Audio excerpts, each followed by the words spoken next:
pérdida total de la grúa Caterpillar y la apagachispas tuvo daños parciales, digamos, ¿sí? La primera pregunta era conformar la suma asegurada del viaje. Ahí cómo estuvieron.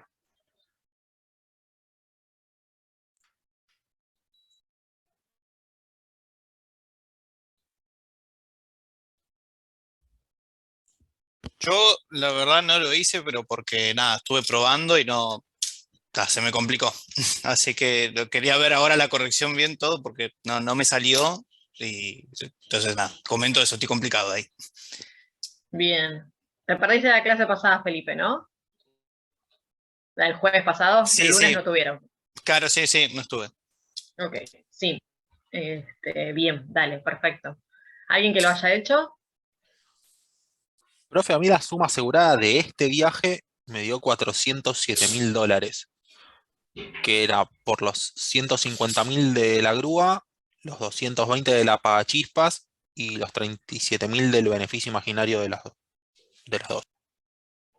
O sea, la grúa que fue, la grúa salía 150 y el apagachispa 220. Sí, Ahí teníamos 370. Y el beneficio imaginario lo incluiste. sí, porque era la condición para las importaciones.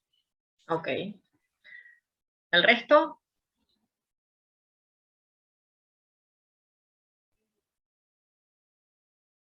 Sí, lo mismo, igual. No decía el costo del flete. Bien.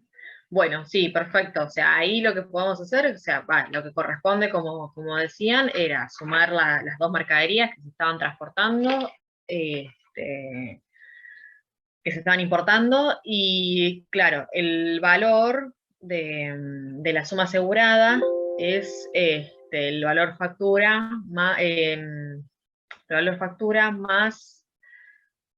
no, perdón, la importación, CFR más 10%, ¿no? Sí, Ok. Costo de seguro y flete más el 10%. Y no tenemos, lo que ustedes están diciendo es que no tenemos el costo del seguro y del flete, ¿no? Claro. Ok. Sí, es real. Estaba faltando, estaba viendo eso, pero falta el costo del seguro y del flete. Bien. Bueno, sí, o sea, la realidad es que la suma asegurada, o sea, si tuviésemos la información, está mal, si tuviésemos la información del costo de seguro y flete,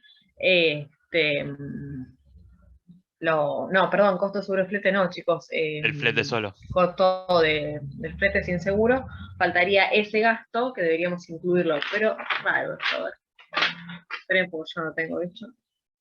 claro, pero bueno, al no estar ese costo. Sí, sí, o sea, el cálculo está perfecto porque sería los 370 de las dos maquinarias más el 10% del beneficio maquinario. Pero, a ver.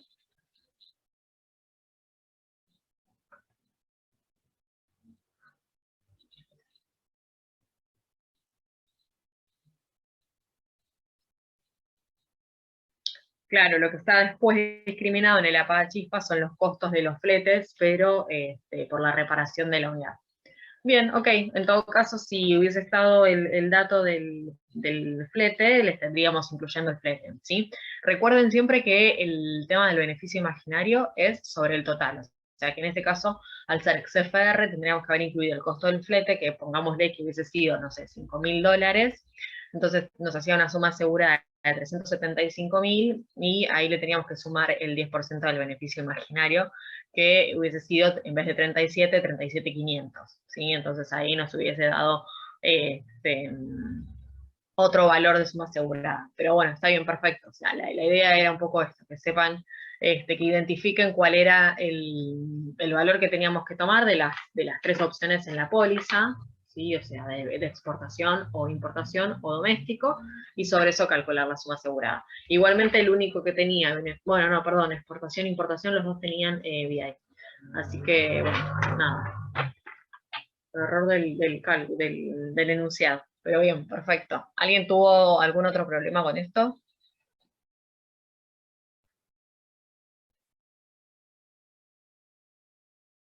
Bien.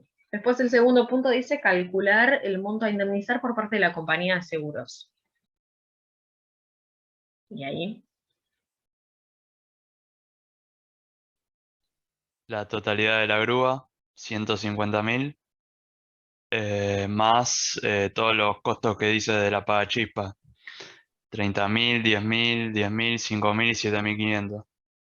En total 212.500 da el monto a indemnizar. o sea, estamos sumando los 30 más los 10 son 50, más 5, 55, más 7, 500 son 62.500. Más la grúa, los 150.000 por destrucción total. Ok, bien. Entonces estamos haciendo 150 más los 62.500. Correcto. 212.500. Ok. ¿Alguien más? ¿Alguien llegó a otro número? A mí me dio distinto. Ok, ¿cuál todavía? A mí el total del pago del siniestro me dio 220.000, porque sumé la destrucción total de la grúa más el beneficio imaginario de la grúa, y después a los que eran los gastos de la pagachispas, sumé todos menos el costo del ensamblaje, que el costo del ensamblaje iba aparte de lo que era el costo real del viaje, por lo que decía en el enunciado. Aparte del costo real del viaje, ¿cómo es eso?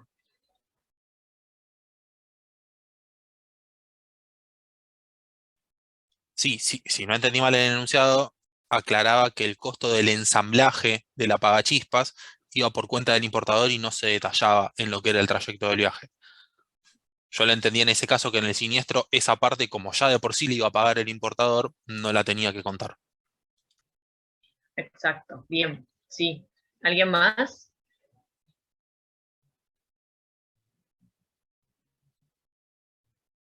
Nadie más lo hizo.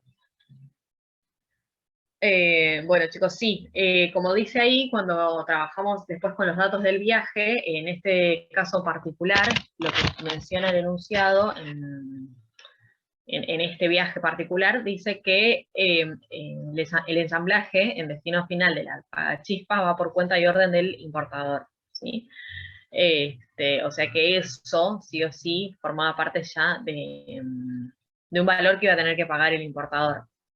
Con lo cual no lo deberíamos de tener en cuenta para la liquidación del siniestro. O sea, independientemente de si hubiese ocurrido o no el siniestro, ese gasto era un gasto que tenía que incurrir el comprador, ¿sí? O sea, lo tiene que ensamblar directamente en el destino final y no era una cuestión de seguros, ¿sí? Era un gasto que tenía que incurrir como quien, no sé, se compra un determinado bien y lo tiene que instalar, ¿sí?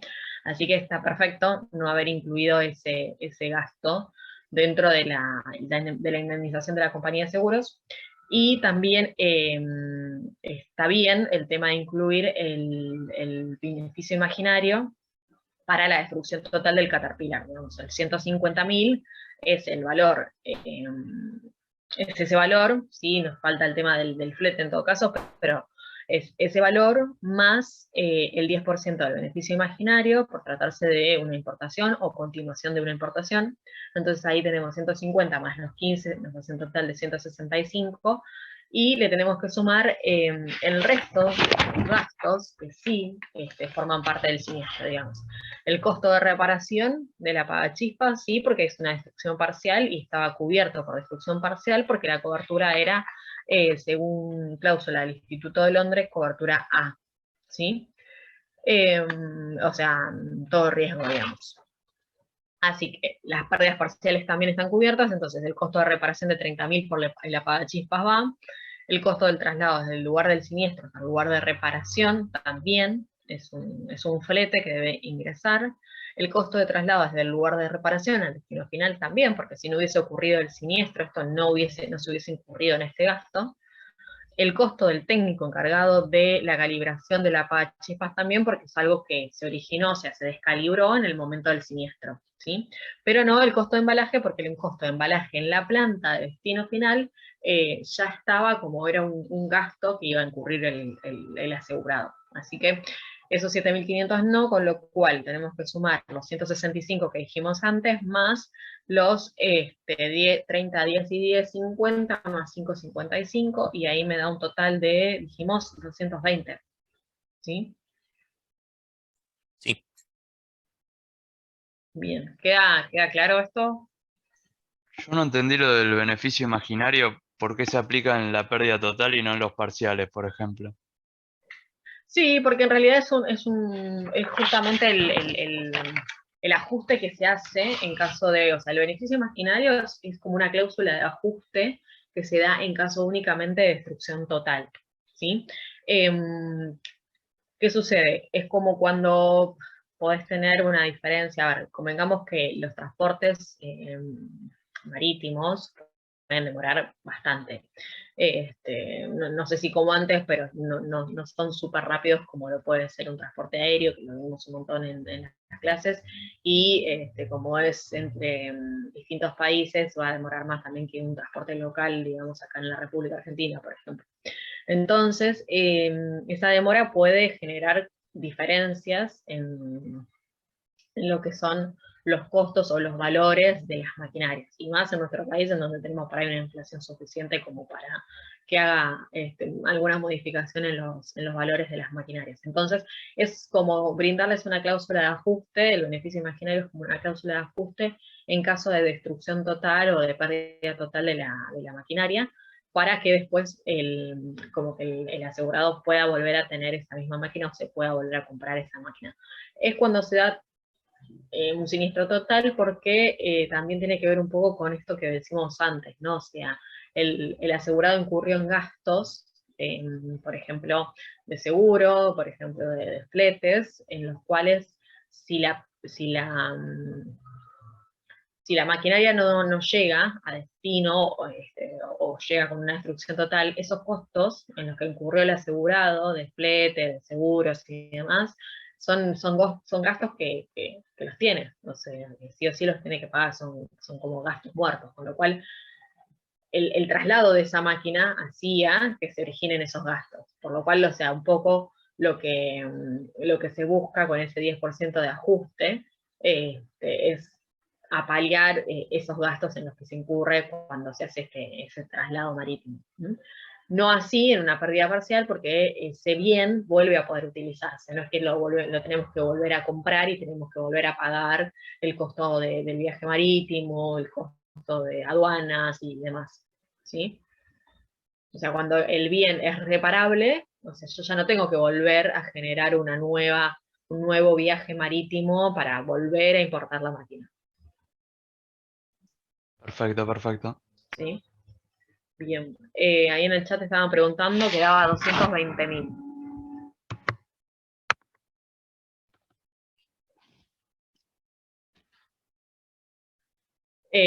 ¿Lo hicieron todos, chicos, el caso? Sé que ahí que Gustavo estaba participando. Bueno, Felipe ya me dijo que no podía, que no pudo. Ramiro ahí también me estaba haciendo consultas. No sé por qué no me da. ¿Cuánto te da, Fátima?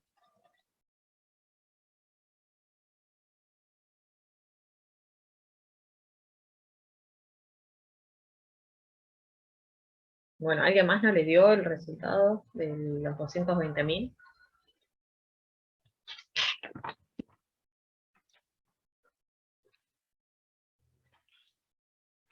238. Qué pena que no te anda el micrófono como para que me cuentes cómo llegaste a ese número.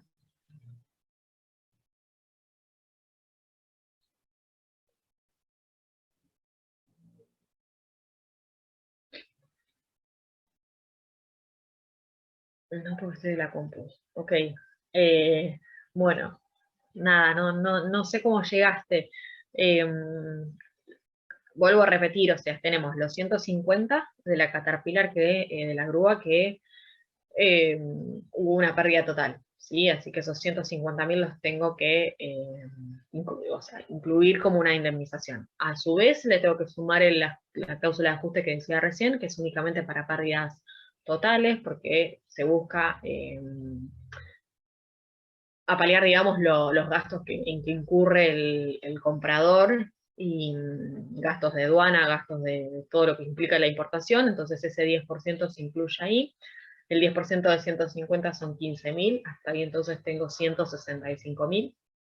Y después lo que incluyo son todos los gastos de la pagachispas, que tuvo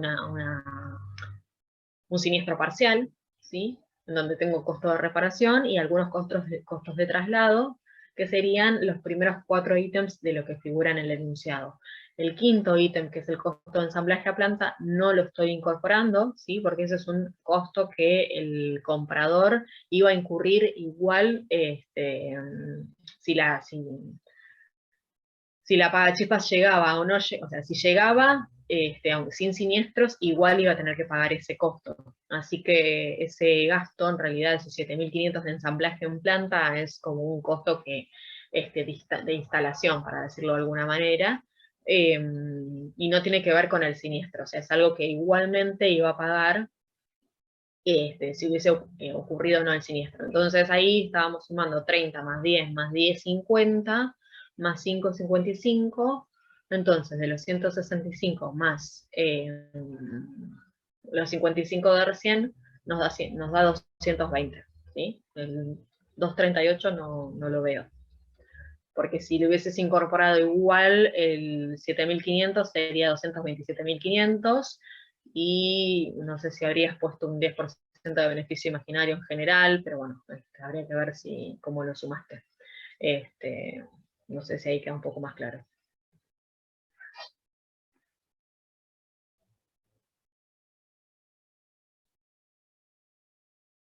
Sí, quedó claro, profe. Genial. Bueno, seguimos. 3. Si en vez de haber sido un vuelco hubiera sido un robo total de ambos elementos, ¿cuál hubiese sido el monto de indemnización?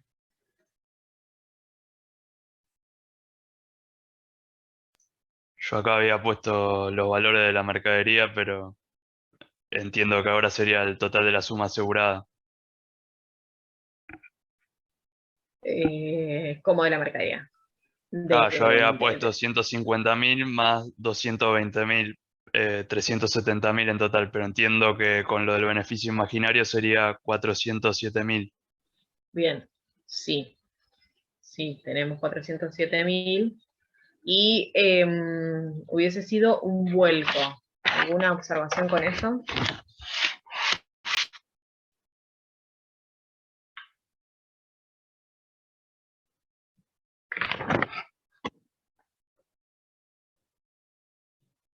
Perdón, hubiese sido un robo, no un vuelco. Si en vez de un vuelco, o sea, fue un vuelco, ¿no? O sea, el siniestro original fue un vuelco, pero si en vez de haber sido un vuelco, se robaban los dos ítems, tenemos los 407.000, y esa sería la indemnización. Yo entiendo que sí. ¿Alguien más?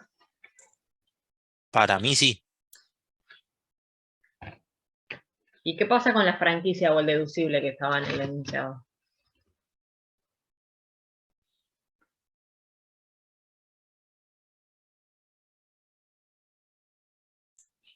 No aplicaría porque el robo no sería una cobertura básica.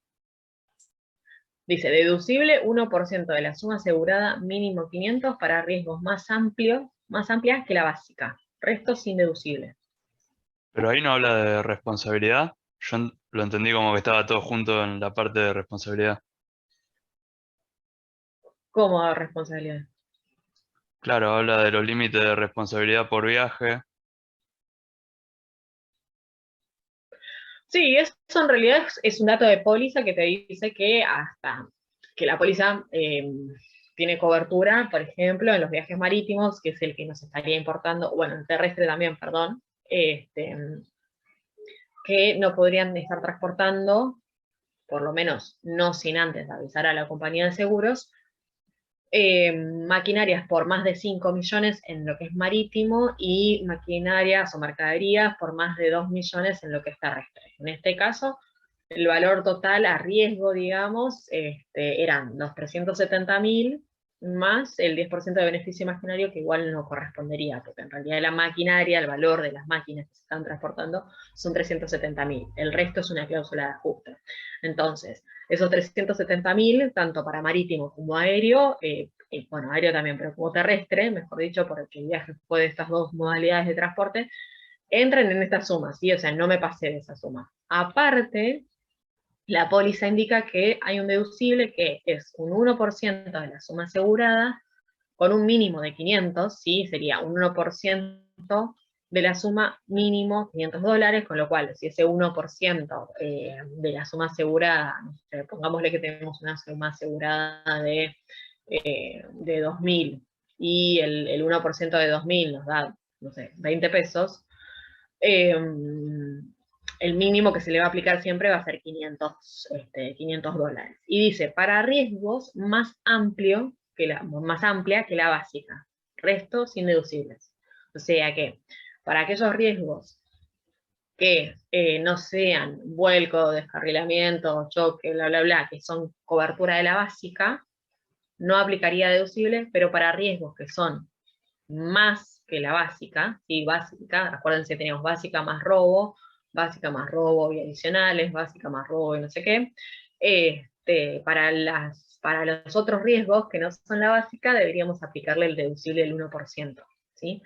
Por eso está la pregunta, digamos, o sea, si hubiese sido un robo, en el primer caso, como fue un vuelco y estábamos indemnizando por el vuelco, no pusimos ningún deducible.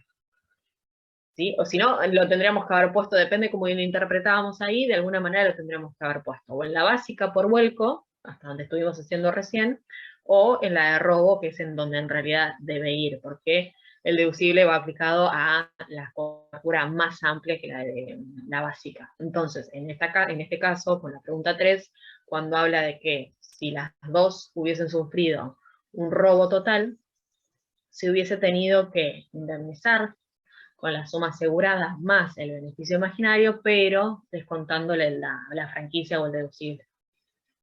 ¿Sí? Perfecto. O sea, dependiendo podríamos entender que por ahí no estaba del todo claro en lo que es deducible, pero si lo hubiésemos entendido como que el 1% iba en la básica, al menos lo tendríamos que haber puesto recién. Por lo menos para el Caterpillar.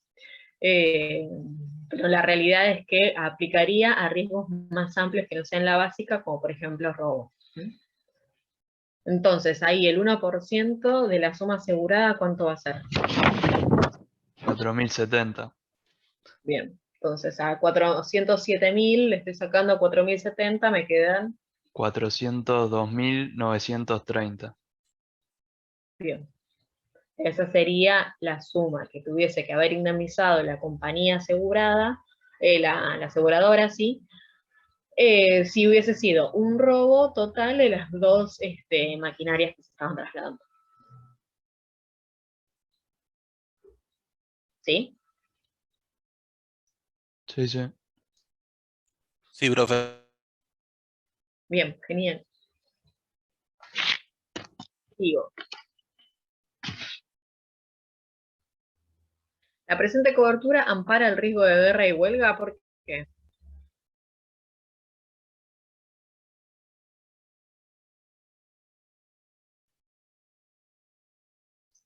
No, porque están excluidas la guerra y la huelga.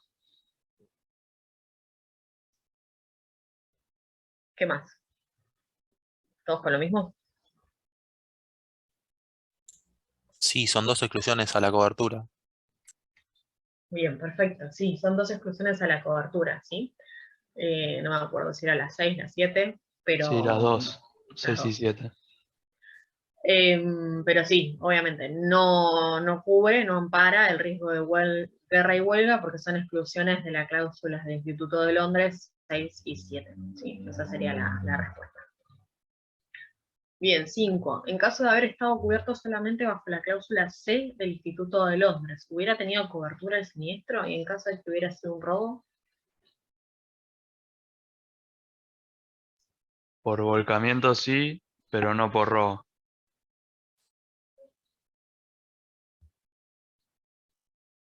¿qué más?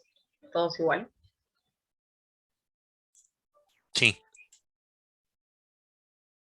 Bien, sí, recuerden que la cláusula C es la cláusula más restrictiva, digamos, no incluye robo, y hay algunas otras cosas que no incluyen, porque lo que hace es enumerar los riesgos que están cubiertos, y si hubiese tenido esa cláusula C, que es una cláusula mucho más restrictiva que la A, que es de todo riesgo, hubiese tenido cobertura siendo el siniestro como fue, o sea, de vuelco con una cobertura básica, que lo que se activó fue la cobertura básica de transportes, pero si hubiese sido un robo, directamente no hubiese tenido cobertura, ¿sí?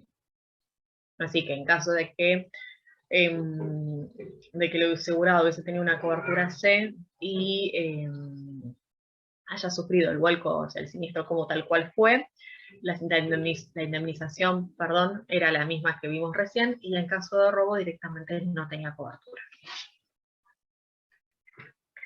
Y el último punto que dice la C, ¿qué documentación le solicitará a la compañía de seguros para liquidar el siniestro?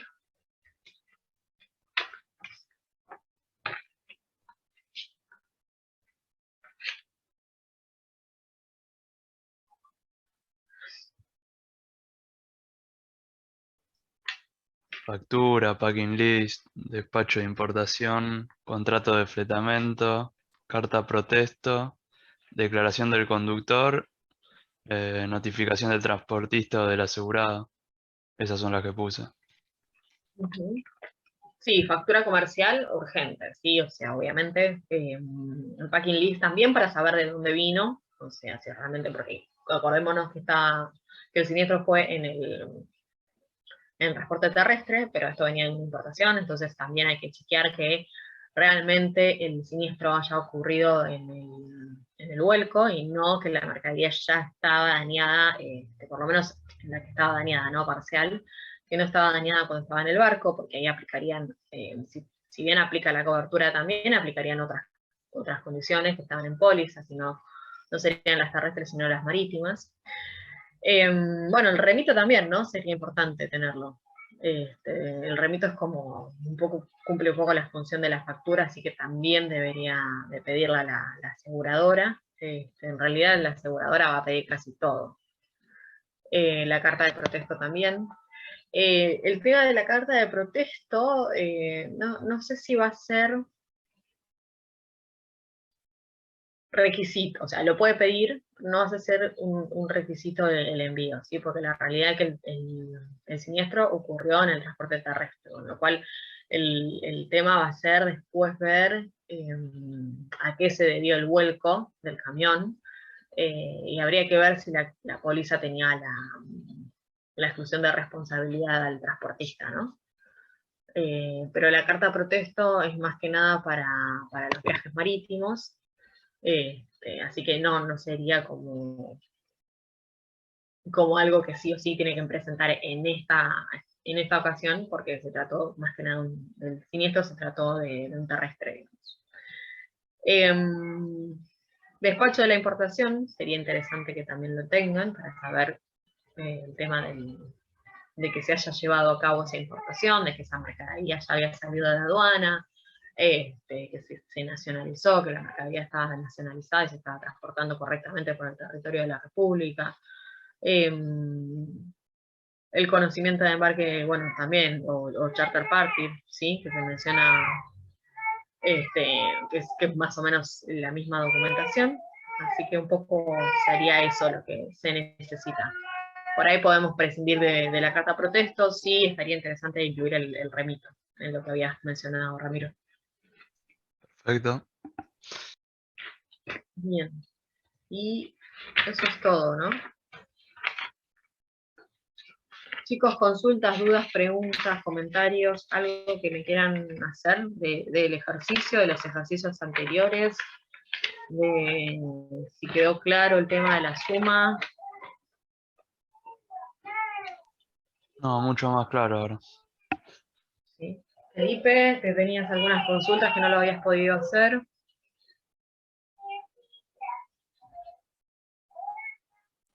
Va quedando claro, ahora nada, voy a intentar hacerlo, a ver cómo sale, pero bueno, va aclarando, sí, va quedando mejor. Bien, genial, buenísimo. ¿Alguno más, chicos? ¿Dudas, preguntas, consultas, algo? Nada.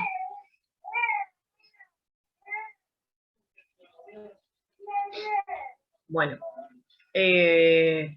voy a cerrar acá, nos vamos a encontrar en el mismo link y vamos a ver un poquito el caso O para ir adelantándolo y que lo resuelvan para el lunes con Bernardino, después corregirlo. Ya no nos queda mucho, estamos bien de tiempo. No sé si ya tienen fecha de parcial. Todavía no. Bueno, todavía no. Seguramente el lunes con Bernardino lo confirman. Entiendo que va a ser presencial como la otra vez. Es práctico. Puede que haya alguna pregunta teórica, pero bueno, más o menos la modalidad de este ejercicio que hicimos, con también avería gruesa, ¿sí? Más o menos va a ir por ahí. O parecido también al O, bueno, el O tiene justo avería gruesa. Así que bueno, nada, cierro acá, chicos, y nos volvemos a encontrar en 2 minutitos, así vamos modelando un poco el ejercicio O y vemos si también surge alguna pregunta o duda. Ahí nos encontramos. Dale.